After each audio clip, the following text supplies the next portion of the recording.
Hi everyone, welcome back to the horror review. We're going to have a look today at a new film that's come out this year called The Vigil. So I don't know if you will have seen it yet. I watched it myself the other night to see what it was like. So let's take a look at it. Now, before I start, I would just like to say I've noticed lately there is a lot being put out there based on Jewish tradition and law. I don't know if you've seen any of it, but there's been a lot of debug boxes opening on YouTube. So it seems to be a trend at the moment that we're looking more into Jewish traditions and mythologies and beliefs to bring into our movies. So that's quite interesting because it opens up a whole new range for us, which is great. So back to this one. This is The Vigil.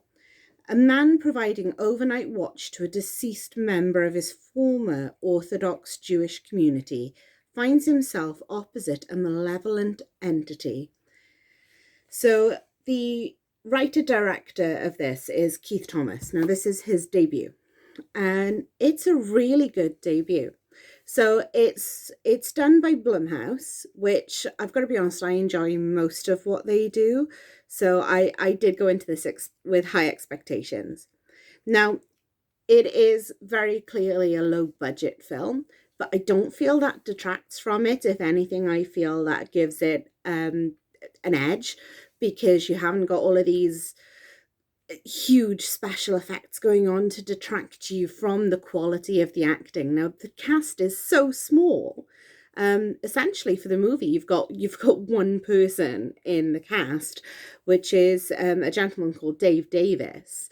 Now, he's been in a couple of other sort of B-movie type films. So he's been in Ozark Sharks, Nocturna, and Ghost Shark. So he's the focal point of this film, and for a lot of it, he is the only person we see. So I feel that if they tried to throw in too much in the way of special effects, it would have detracted from the fact that he plays this part absolutely fantastically. The other person who appears in it quite a bit is Lynn Cohen. Now, she was Mags in The Hunger Games 2. And she was also in Sex and the City 1 and 2. So you might recognise her depending on whether or not you've seen those. The film, for me, it was very unsettling. So the way it was shot, the way it was done, a lot of the time it made me feel uncomfortable, but in a good way. So it had me holding my breath for parts, wondering what was going to happen. Now, it is a bit slow to begin with, so it's a slow burner film, so please don't expect things happening right from the beginning. And we're not talking sort of demon possession here, so you're not going to see your head spinning around and vomit going up the walls. It's more subtle than that, and I think that works really well for it. On Rotten Tomatoes, it's actually got an 89% rating, which it definitely deserves because it's really, really good. I thoroughly enjoyed this. There was nothing about it that I didn't enjoy. It definitely really the character, the main character, I went through phases with him. I couldn't stand him at the beginning, and then I came round to him, and then by the end I was rooting for him, which is it's nice when you can change your mind about someone like that. I'll be honest with you, I don't know a lot about Jewish tradition myself.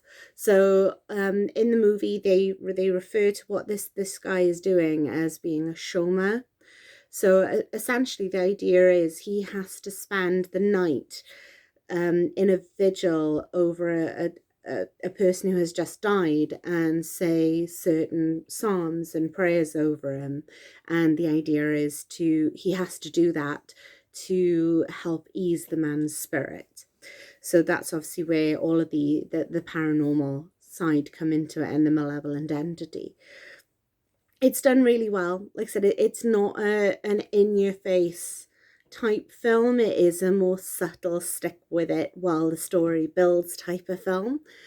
I thoroughly enjoyed it, and I've got to be honest, I will be watching out for more from this writer and director because he did such a good job with this. I'd love to see what he does next. Now, this definitely, I would say, classes as a bit of a B movie horror, but not the B movies that are cheesy and bad and make you go, oh my God, I've just wasted an hour of my life. It's one of the B movies that you can sit there and really, really enjoy, and you'll probably go back to after time as well and end up watching it again. It's an hour and a half long, so it's a bit longer than some of the other ones that we look at, but it's still not sort of Lord of the Rings length.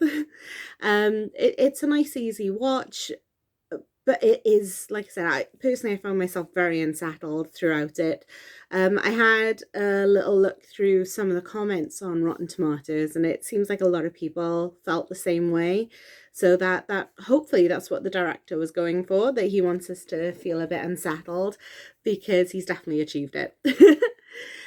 So this film at the moment is available.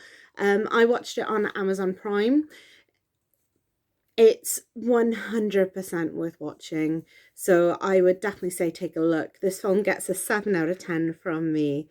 Well, I hope if you do watch it, you enjoy it and have fun scaring yourself. Bye.